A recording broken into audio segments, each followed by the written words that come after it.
வணக்கம் மக்களே. சட்டமன்ற தேர்தல் தேதி அறிவிக்கப்பட்ட நிலையில் திராவிட முன்னேற்ற கழகத்தினுடைய இந்தியா கூட்டணியின் சார்பாக அவர்களுடைய கூட்டணி கட்சிகளுக்கான தொகுதி பங்கீடுகளை தொடர்ந்து அந்த கட்சியினுடைய தலைவர் மாண்புமிகு முதலமைச்சர் அவர்கள் நடத்தி கொண்டிருக்கிறார். இந்த நிலையில் கூட்டணி அமைத்தும் இன்று வரை தொகுதிகளை பங்கீடு செய்ய முடியாத ஒரு இக்கட்டான நிலையில் இருக்கக்கூடிய இந்த அதிமுக என்று சொல்லக்கூடிய அந்த கட்சியினுடைய என்டிஏ கூட்டணி நிலை இன்றும் இழுபறியில் தான் உள்ளது.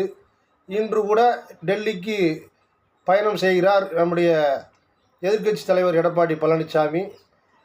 தொடர்ந்து 10 தோல்விகளை கண்டு 11வது படுதோல்வி காண இருக்கக்கூடிய இந்த நிலையில் இவருடைய டெல்லி பயணம் எந்த அளவிற்கு இருக்கும் என்று பார்க்க போனால், இவர் டெல்லிக்கு எத்தனை முறை சென்றாலும் அவர்கள் கொடுக்கக்கூடிய அந்த அக்ரிமெண்ட் பேப்பரை மட்டும்தான் இங்கே வாங்கி கொண்டு வர முடியும். இவரால் எந்த விதமான தன்னாட்சி முடிவும் எடுக்க முடியாத ஒரு நிலையில் அதிமுக அமித்ஷா திமுகவாக மாறிவிட்ட இந்த சூழ்நிலை இங்கு உள்ளது.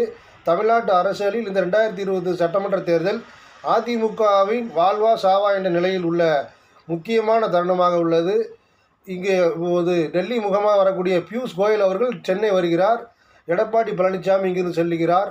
அன்புமணி ராமதாஸ் அவர்கள் கேட்கக்கூடிய சில முக்கியமான தொகுதிகளையும், அதிமுகவினுடைய நட்சத்திர வேட்பாளர்கள் இருக்கக்கூடிய சில தொகுதிகளையும் பாஜக அவர்களுடைய விருப்ப தொகுதிகளாக கேட்பதாகவும், 60 தொகுதிக்கு மேல் 70 தொகுதிக்கு மேல் கேட்டுக்கொண்டிருப்பதாகவும், நாங்கள் கேட்கின்ற தொகுதி எங்களுக்கு வேண்டும் என்பதாகவும் இங்கே பரவலாக பேசப்படுகிறது.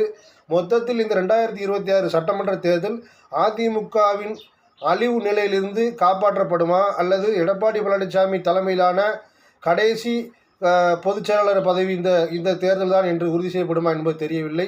இப்போது டெல்லிக்கு 10:30 மணிக்கு செல்றதா சொன்னாங்க. இவர் டெல்லிக்கு எத்தனை முறை சென்றாலும் அங்கிருந்து கொடுக்கப்படுகின்ற பேப்பரை மட்டும்தான் இவர் இங்கே வந்து வாசிக்க முடியும் என்று தொண்டர்கள் வட்டாரத்தில் பெரிய புலம்பல் இருக்கிறது.